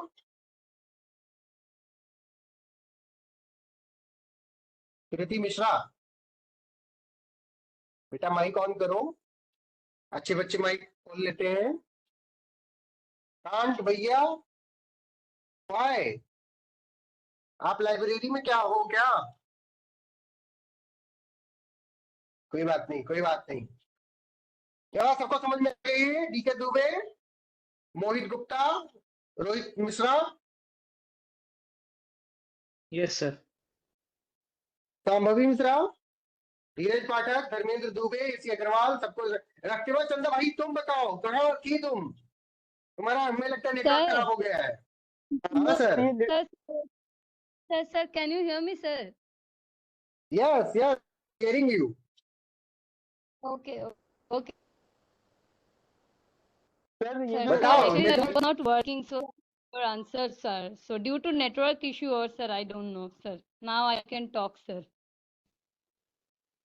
Sorry, कोई sir. बात नहीं। आप क्या करना है कि आप रिकॉर्डेड लेक्चर देख लेना, बहुत जरूरी चैप्टर है ये, बहुत बार पूछा जाता है। Okay, Is it sir, clear? sure. Yes, sir, yes, हाँ। clear. आंसर देना जरूरी नहीं है, बट इसको रिवाइज करना बहुत जरूरी है। गर्मी आज बहुत ज्यादा है हमारे यहाँ। तो ये बात समझ में आ गई सबको? सर मुझे ये क्वेश्चन था। सॉरी। एक सेकंड, धीरज पाठक को पहले बोलने दो। हाँ बोलो धीरज। सर ये जो वेद स्क्रिप्चर्स हैं सर, इनके लिए भी तो एक्सपर्ट ओपिनियन होता होगा सर, ये किस में आएंगे? क्या कह रहे हो? सर ये जो वेद होते हैं, स्क्रिप्चर्स जो होते हैं, इन सब के लिए भी अच्छा, एक्सपर्ट वेद ओपिनियन और होता होगा? स्क्रिप्चर होते हैं, ठीक है। जी सर। तो अब तो अगर इन सब में फॉलो नहीं करेंगे तो किसमें आ जाएंगे? एनी अदर फील्ड में आ जाएंगे। ठीक है, और ये सर एक चीज और पूछना था सर, ये जो आर्ट पूछो। जो है, आर्ट सेक्शन जो है सर, उसे एक और इलस्ट्रेशन दे दीजिए इसका। आर्ट इलस्ट्रेशन बुक में दिए नहीं, तो कहाँ से दें? सर रुक जाओ, दे देता हूँ। धीरज पाठक परेशान मत होना। हाँ, एसी अग्रवाल का नंबर आया है। ऐसी पूछो, क्या पूछना था? सर मेरे को एक क्वेश्चन ये था कि अगर एक्सपर्ट जो भी ओपिनियन देता है तो वो रेलेवेंट ही होगा ना, वो फाइनल वो नहीं होगा वर्डिक्ट डिसीजन। अरे भाई वो फाइनल चीज- कैसे? फाइनल डिसीजन तो कोर्ट को लेना है। हाँ मतलब वही चीज वो बस वो खाली रेलेवेंट है, उस बहुत ज्यादा वो नहीं है कि मतलब इसके फांसी लटका दी जाएगी तुम्हें। हाँ मतलब ये नहीं है कि है? अगर एक्सपर्ट का फॉर एग्जाम्पल ओपिनियन है कि वो हैंड राइटिंग किसी और की है, तो ऐसा नहीं है कि वो ही 100% वो होगा, उसकी रेलेवेंसी ना ना होगी। ना, कहीं नहीं। उस चीज को हम रिवर्ट भी कर सकते हैं, अभी हम आगे के सेक्शन में देखेंगे। Yes sir, okay sir. हाँ निगम बोलो, क्या पूछना था बेटा आपको? मैं ये पूछ रही थी जो स्क्रिप्चर्स है सर वो आर्ट के अंडर नहीं आएंगे? आर्ट के अंदर आ सकते हैं बट स्क्रिप्चर आर्ट नहीं होते हैं। स्क्रिप्चर को पढ़ने में एक वो होता है क्या, स्क्रिप्चर के नॉलेज को एक साइंस कहते हैं। कौन सी साइंस कहते हैं मुझे याद नहीं आ रहा है, वो साइंस के अंतर्गत आ जाएगा। और अगर किसी में नहीं आएगा तो अदर फील्ड में आ जाएगा। Okay sir. Niharika, sir actually art एक होती है तो सेकंड, एक मिनट, हाँ, बोलो क्या। सर आर्ट सिर्फ मतलब ऐसे ड्राइंग पेंटिंग नहीं होती है सर, जैसे कोई भी पॉटरी की आर्ट है या फिर बैंगल मेकिंग की आर्ट है तो एग्जैक्टली वो जरूरी नहीं। अरे बेटा, और मैं, हाँ बिल्कुल तुम सही कह रहे हो। आर्ट मतलब सिर्फ आर्ट, पेंटिंग वाला आर्ट ही नहीं, it is a form of art only, it is Yes, not sir, a yes. So only art. ठीक है, आर्ट तो कुछ भी हो, डांस करना भी एक आर्ट है, पेंटिंग बनाना भी सर आर्ट है। हाँ दुबे, सॉरी पाठक, बोलो। हाँ सर, ये जो एक्सपर्ट होते हैं, इनके जो ओपिनियन होता है सर, वो प्रिजम्पशन ऑफ फैक्ट के अंदर आएंगे, प्रिजम्पशन ऑफ लॉ के अंदर आएंगे? Presumption of law. और अब प्रिजम्पशन करोगे का है, प्रिजम्पशन करोगे का है, प्रिजम्पशन करोगे का है भाई पाठक? सर जो एक्सपर्ट ओपिनियन जो होते हैं वो कोर्ट प्रेजेंट करके चलता होगा, जो मतलब ये इनके जो फैक्ट्स है वो ट्रू हैं। नहीं, कोर्ट कुछ भी प्रिज्यूम करके नहीं चलता है, माना जाता है कि इनका ओपिनियन इन्होंने दिया। अब कोई चीज एक्सपर्ट है तो प्रिजम्पशन ऑफ फैक्ट है, इसमें प्रिजम्पशन ऑफ फैक्ट होगा। ठीक है, वो इस चीज पे उसमें उस चीज को मान भी सकती है, नहीं भी मान सकती है। समझ रहे हो? आगे के अभी सेक्शन में हम पढ़ेंगे, जिसमें कोई भी चीज अगर जो inconsistent with the opinion of the expert है वो रिलेवेंट होती है। समझ रहे हो पाठक? जी सर। हाँ, तो इसमें जैसे कोई भी मेडिकल एविडेंस होता है, कोई भी वो होता है, जैसे मान लो कि किसी लड़की का रेप हुआ, ठीक दुबे, सॉरी पाठक, तो उस लड़की का रेप होने के बाद में उसका मेडिकल टेस्ट कराया गया। मेडिकल टेस्ट में क्या निकला? अच्छा ये पहले ये बताओ कि मेडिकल किसी का रेप हुआ, मान लो किसी लड़की का रेप हुआ, तो क्या उसमें सीमेन का मिलना जरूरी है? No sir. एक सेकंड अनुकूल, हाँ पाठक बताओ। नो सर, सीमेन का मिलना जरूरी नहीं। क्या है कि नहीं है, क्या कह रहे हो? सर नो सर, जरूरी नहीं है। क्यों जरूरी नहीं है? जरूरी नहीं, बताओ। हाँ अनुकूल बताओ, एक सेकंड, हाँ अनुकूल बताओ, जरूरी है कि नहीं है? हाँ तो क्यों नहीं है, क्या कह रहे हो? अच्छा ये याद नहीं आ रहा है तुम, अच्छा कोई अभी मैसेज लिखा है कि जरूरी नहीं है। एक सेकंड नो, हाँ बोलो। जरूरी नहीं है क्योंकि ये केवल सेक्सुअल इंटरकोर्स से ही रेप नहीं मानी जाती है, और भी रेप हो सकती है। इसे ओरल रेप हो सकती है? की वजह से कि अगर मेडिकल जो है वो 48 आवर्स और समथिंग उसके बाद अगर हुआ हो तो अच्छा ऐसी जी, और कोई? अच्छा कुछ याद नहीं, बस मतलब ऐसा लगा। अच्छा तो तुम्हें जैसा लगा है वैसे तुम बता रही हो। हाँ। चलो कोई बात नहीं। कोई और? ऋचा आप बताओ बेटा। सर एग्जैक्टली तो जो आईपीसी में वजाइना का डेफिनेशन दिया हुआ दैट इंक्लूड्स लैबिया मेजोरा, और जो गवर्नमेंट है कि पेनिट्रेशन या फिर इंसर्शन या manipulation of the body, the private body part. अरे नहीं बेटा हाँ ठीक है, चलो बताओ।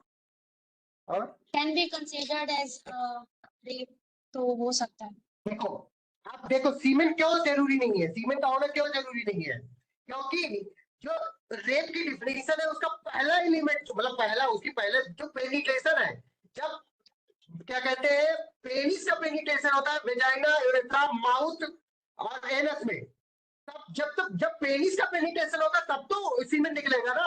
अगर उसमें सेकंड पार्ट जो इंसेप्शन वाला पार्ट है उसमें पेनिस की बात ही नहीं की जा रही है, उसमें अदर ऑब्जेक्ट की बात की जा रही है, अदर बॉडी पार्ट की बात की जा रही है। तो बेटा कोई अदर ऑब्जेक्ट होगा उससे सीमेन नहीं निकलेगा, कोई अदर बॉडी पार्ट होगा उससे सीमेन नहीं निकलेगा, लेकिन उससे रेप कॉन्स्टिट्यूट हो जाएगा, उससे रेप कॉन्स्टिट्यूट हो जाएगा। समझ पा रहे हो तुम लोग? नंबर थर्ड, उसमें एक मैनिपुलेशन का पार्ट है।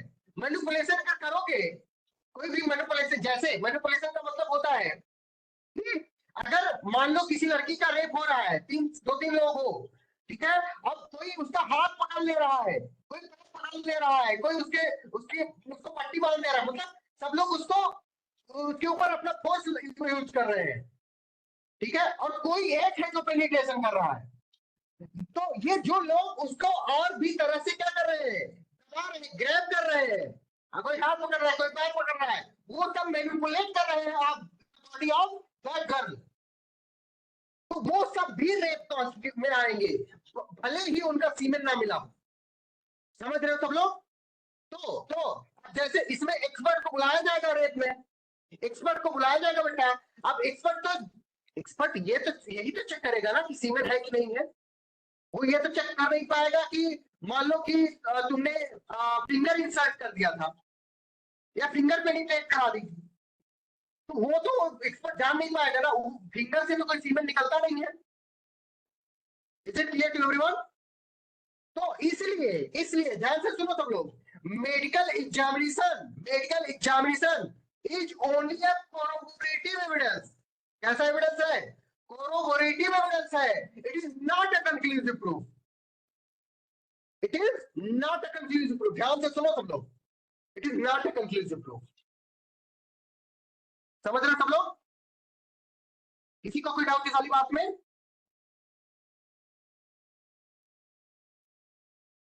संभवी मिश्रा बेटा बताओ, कोई डाउट है? नहीं सर। किसी को? निहारिका निगम, एसी अग्रवाल, धर्मेंद्र कुमार, शासक, रोहित, धीरज, कीर्ति, उबैद, अनुकूल, आयुषी, नेहा, कल्पना, मोक्षरा, सुचिता, मयंक कुमार, समझ गए ना सब लोग?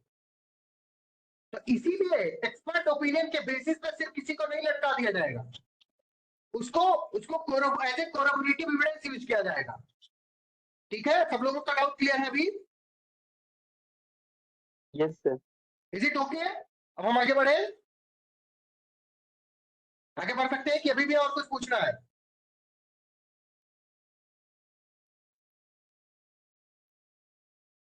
अच्छा ये बताओ कि जो मुस्लिम है, मतलब मुस्लिम है इंडिया में, मुस्लिम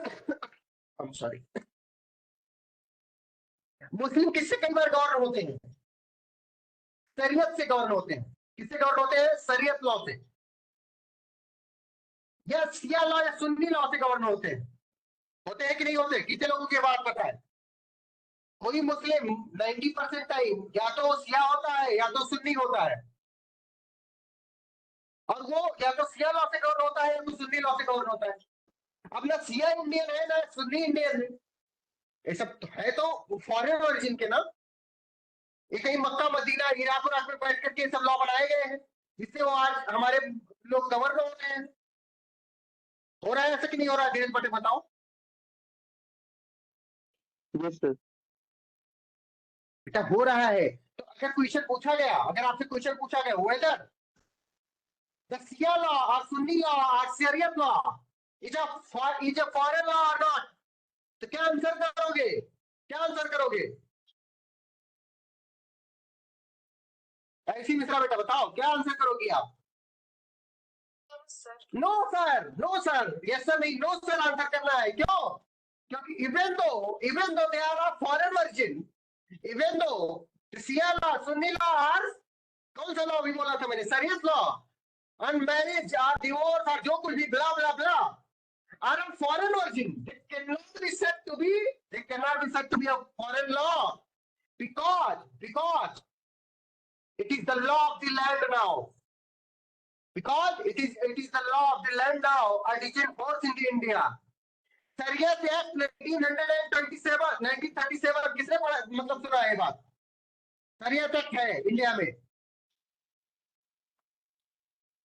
मुस्लिम मैरिज डिसोल्यूशन एक्ट है, ये सब है भाई। सुन्नी लाफिया लॉ अब इंडिया के नॉकआउट हो रहे हैं, फोर्स में है, तो ये फॉरेन अब लॉ नहीं माना जाएगा। इसमें अपने इंडिया के जजेस का जो क्या है ओपिनियन माना जाएगा, उनको एक्सपर्ट ओपिनियन लेने का इसमें वो नहीं दिया जाएगा। इसे क्लियर टू एवरीवन? किसी को कोई दो क्या अनुकूल?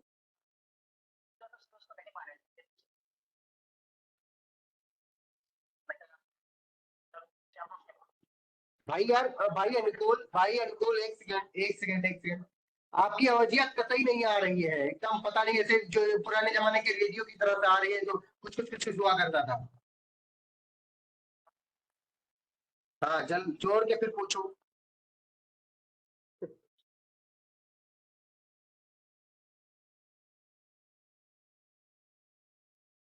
किसी को और कुछ पूछ रहा हो? जब तक वो आ रहा है तब तक कोई पूछ लो, मैं पूछ रहा हूँ तो। हाँ अनुकूल बोलो। थोड़े लेट तो नहीं है, वो तो ठीक है हाँ? सर। इस तरीके का कोई भी मैटर होता है तो मतलब होता है ना कि कोर्ट ये मंगवाता है, कुरान मंगाता है और इस तरीके का चीजें मंगाता है।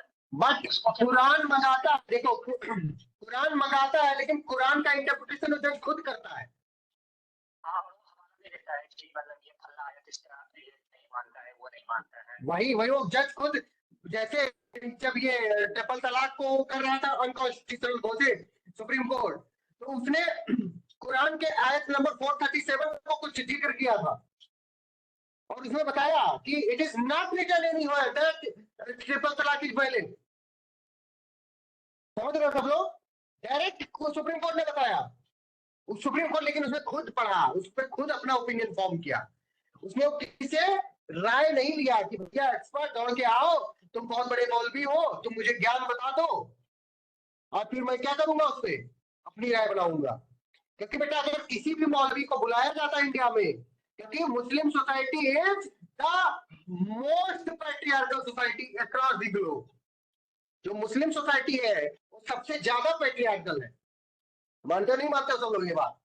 उबैद मानते हो बेटा कि नहीं मानते हो? उबैद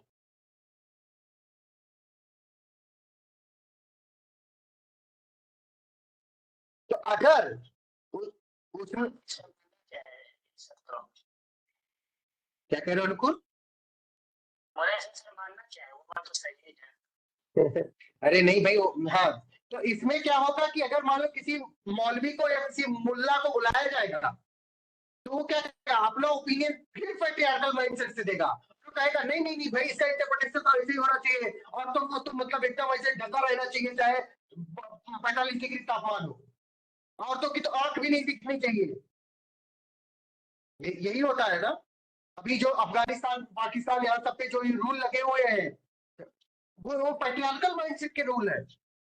औरतों को स्कूल जाने नहीं दिया जा रहा है, वो उनको रेडियो में काम करने नहीं दिया, फिल्मों में काम करने नहीं, उसको सड़कों में घूमने नहीं दिया जा रहा है। ईरान में तो उसको मार डाला गया था, मासा अमीनी नाम अपने लोग, आप लोगों ने कितने लोगों ने सुना था? एक लड़की बिना स्कार्फ बांधे वो बाहर निकल गई थी, उसका तो मार डाला गया था वहां पे। एग्जैक्टली उसे मोरालिटी पुलिस कहते हैं। तो समझो बात को आप लोग कि अब उसपे जैसे ये अनुकूल जी कहे कि उसमें किसी और का ओपिनियन अगर बुलाया जाएगा एक्सपर्ट, भैया वो इंडियन लॉ है, अब इंडिया में फोर्स है वो, तो इस पे कौन ओपिनियन देगा? क्योंकि इंडियन लॉ पे कौन एक्सपर्ट है? अनुकूल बता बेटा, इंडियन लॉ पे कौन एक्सपर्ट? जज। तो ओपिनियन कौन देगा? जज देगा। एवरीवन रिचा रॉय आप बताओ बेटा, आपको क्लियर है? जी सर। बहुत बढ़िया मेरा बच्चा। अब आगे बढ़ते हैं हम। अगर अगला सेक्शन में है, अगला सेक्शन क्या है? ये सेक्शन 39 है भारतीय साक्ष्य अधिनियम और section 45 of Indian evidence act. Section 45 Indian evidence act के स्कोप को बढ़ा दिया गया है सेक्शन 39 में। और क्या इंक्लूड कर दिया गया है इसी मिश्रा बेटा बताओ? ऐड कर दिया गया एनी अदर फील्ड। समझ रहे हो? अब कोई भी फील्ड है उसमें, सिर्फ यही नहीं फॉर फिंगर इंप्रेशन यही नहीं, अब उसका जो बढ़ा दिया गया is it clear to everyone? कोई डाउट किसी को? मोक्षदा आप बताइए माइक ऑन करके। Mokshada are you listening to me? कोई डाउट है बेटा? इतनी एनर्जी कम क्यों है? तबीयत खराब है क्या?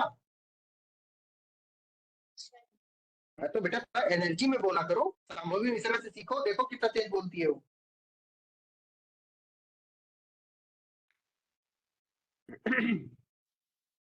संभवी मिश्रा, अच्छा इसमें नहीं चाहिए, इसमें आयुषी मिश्रा सीखो। अभी आयुषी से कुछ पूछूंगा, अभी देखना कितना तेज बोलेगी। आयुषी बताओ, समझ में आया? देखा सब लोग ऐसे बोल रहा है, सबको खुश रहना। नंबर नेक्स्ट है कि बेटा जब मान लो इसने ओपिनियन दे दिया, आप इस ओपिनियन को, तो ये ओपिनियन तो बेटा क्या है? सिर्फ एक फैक्ट है ना, सिर्फ एक फैक्ट है। अब इस ओपिनियन पे अगर कोई ऐसा चीज ले आया जाए, कोई ऐसा फैक्ट ले आया जाए जो अदरवाइज रिलेवेंट ना हो, लेकिन वो रिलेवेंट तब हो जाएगा जब इस ओपिनियन को, ये सब कुछ जो ओपिनियन है, इसको क्या करे, इसको बेटा क्या करे, या तो सपोर्ट कर दे, या क्या कर दे प्रीति पांडे, या तो सपोर्ट कर दे बेटा, या तो कर क्या, या तो खारिज कर दे, इनकंसिस्टेंट हो। ज्यादातर चांस होता है खारिज एग्जैक्टली, इनकंसिस्टेंट हो। क्या कह रहे हो? ज्यादा चांस होता है खारिज करने के लिए एविडेंस लाना। बिल्कुल, या तो इस पूरी बात को सपोर्ट कर दे, या तो क्या कर दे, उस चीज को खारिज कर दे, इनकंसिस्टेंट हो। मतलब ये कि कोई भी चीज है वो अदरवाइज रिलेवेंट नहीं है। अदरवाइज रिलेवेंट मतलब कि उसका कोई वजूद नहीं है, उसकी कोई औकात नहीं है, लेकिन अब वो मुंह उठा के आया, और वो क्या कर रहा है कि ये एक्सपर्ट बेटा जो ओपिनियन दिए हैं, ये एक्सपर्ट बेवकूफ है। इनका ये बताया हुआ, इनकी आंख में लग रहा है -5 का चश्मा, और ये देख ही नहीं पाते हैं कि ये मोक्षदा ने नहीं लिखा है। ये मैच कर रही, गलत मैच कर रही, देख ही नहीं पाते हैं, इनकी आंख खराब है। तो ये आंख खराब है वाला जो फैक्ट है, ये अदरवाइज इररिलेवेंट है। अदरवाइज क्या है? इररिलेवेंट है। लेकिन इस केस में क्या कर रहा है, इस चीज को खारिज कर दे रहा है कि भैया इसको दिखाई नहीं पड़ रहा है, तो मैच क्या करेंगे? तो क्या हो गया बेटा, ये क्या हो गया, ये यहाँ पे रेलेवेंट हो गया। और ये रेलेवेंसी किस सेक्शन में आएगी? Section 46 of Indian evidence act. Richa रहा है, सही बता रहा हूं कि गलत बता रहा हूं? रीचा बेटा 40 of BSA sir, 40 of BSA। और इंडियन एविडेंस एक्ट का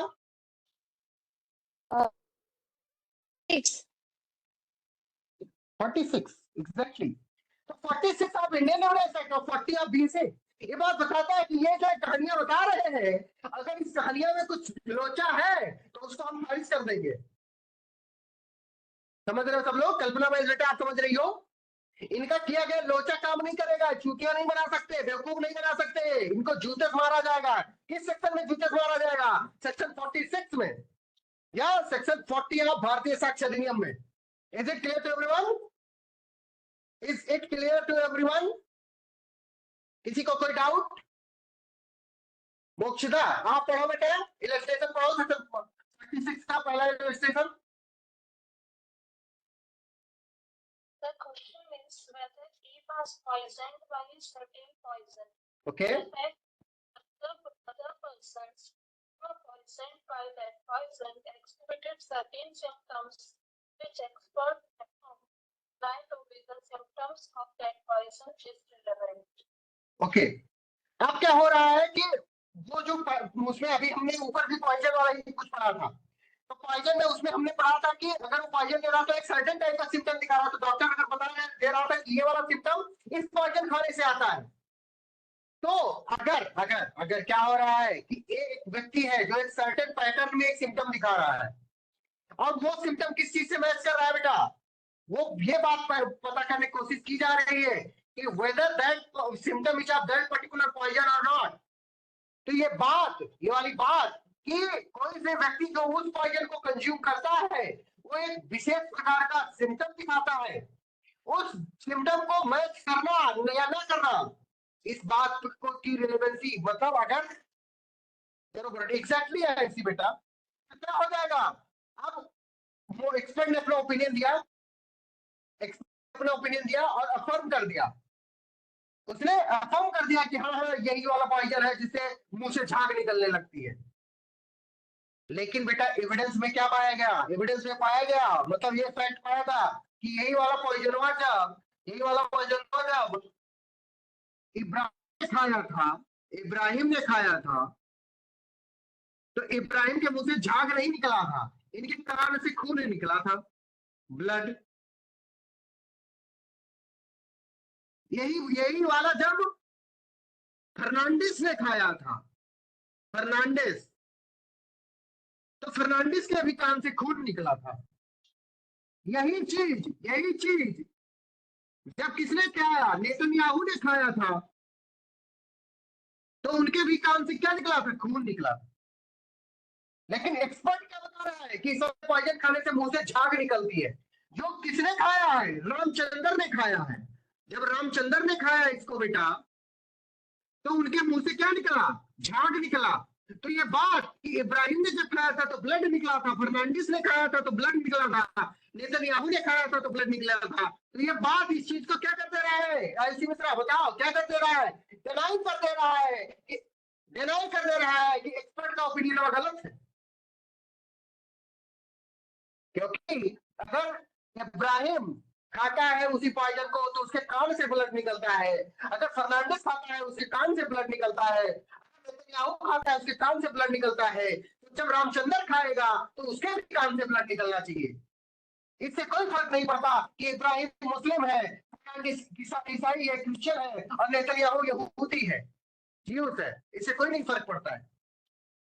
सिर्फ इस बात से फर्क पड़ता है कि if they are human and they are consuming the same quantity of poison, then they must have shown the similar kind of symptoms. That is the ejaculation of blood from the air. कान से बेटा, कान से। Is it clear कल्पना?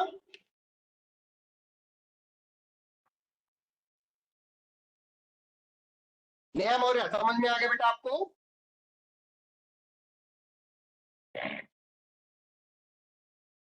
अब हाँ नेहा मौर्य आप अगला वाला illustration पढ़ो जरा, अगला इलस्ट्रेशन पढ़ो नेहा।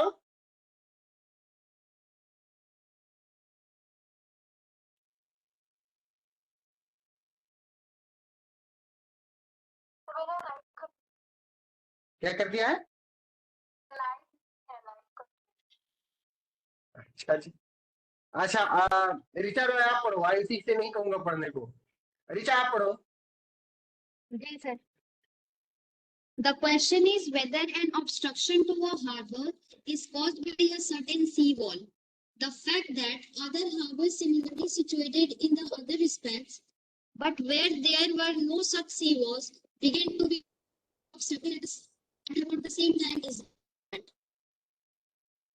फिर से पढ़ो एक बार, मैं समझ नहीं पाया अभी। The question is whether an obstruction to a harbor is caused by a certain sea wall. The fact that was similarly situated in other respects, but no such sea walls started at about the same time is irrelevant. बहुत बढ़िया।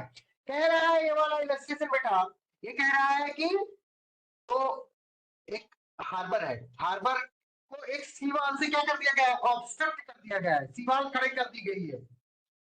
और fact है, fact क्या है कि other harbour मतलब जो और भी हार्बर है सिमिलरली सिचुएटेड है, मतलब जो सिमिलर सर्कमस्टेंस, सिमिलर सिचुएशंस में है, इन अदर रेस्पेक्ट मतलब और सारे रेस्पेक्ट में और सारी चीजें सिमिलर है, all other things remaining same, तो क्या होगा? जहां पे ये सीवाल है वहां पे ऑब्स्ट्रक्शन हो जाता है। Is it clear? तो अब इसमें बताया गया the fact that harbour similarly situated. अब इसमें ये वाली बात आ गई,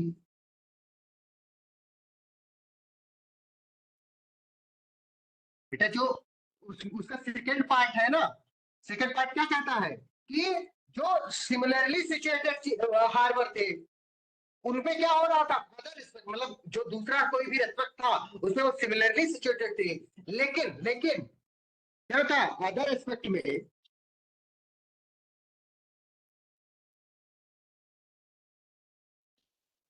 सेम, अदर रेस्पेक्ट में सेम है, बताओ, अदर रेस्पेक्ट में सेम है, लेकिन जहां पे कोई ऐसी वॉल नहीं है जहां पे देयर इज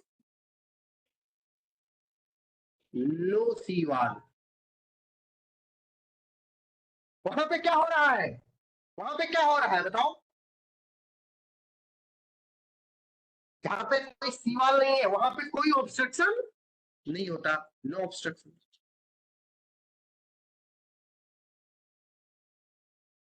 फैक्ट ये है, फैक्ट ये है, क्वेश्चन ये है कि क्या कोई एक सी वॉल है जो हार्बर को ऑब्स्ट्रक्ट कर रहा है कि नहीं कर रहा है, और फैक्ट ये है, एक्सपर्ट को बुलाया गया, एक्सपर्ट ने कहा नहीं भैया ये वाली चीजें है यही ऑब्स्ट्रक्ट कर रही है, और फिर उसके बाद में क्या देखा गया कि और सारी जगह पे हार्बर है, वहां पे जहां पे सीवा और सारी चीज सेम है लेकिन सीवाल नहीं है, वहां पे कोई ऑब्स्ट्रक्शन नहीं हो रहा है, लेकिन यहाँ पे जहां पे सीवाल है वहां पे ऑब्स्ट्रक्शन हो रहा है, तो अब क्या हो जाएगी, रेलेवेंट हो जाएगी। Is it clear to everyone? किसी को कोई डाउट नहीं वाली बात में, समझ रहे हो सब लोग? अनुकूल, अनुकूल यस सर, समझ आ गया बेटा? Yes sir. तो this is the end of the class. अब मेरे अंदर एनर्जी नहीं बची है, गर्मी बहुत ज्यादा लग रही है, और जाओ सब लोग, बाय बाय, गुड नाइट। पंखा चालू कर लीजिए सर, काहे गर्मी में। अरे भाई पंखा ही खराब हो गया, क्या करूं? बदल दिए क्या? हैं? बदल दिए हैं क्या? अरे भाई गरीबी मार्टा कीला है यार यूनिवर्सिटी का, हम क्या करें। Thank you, bye.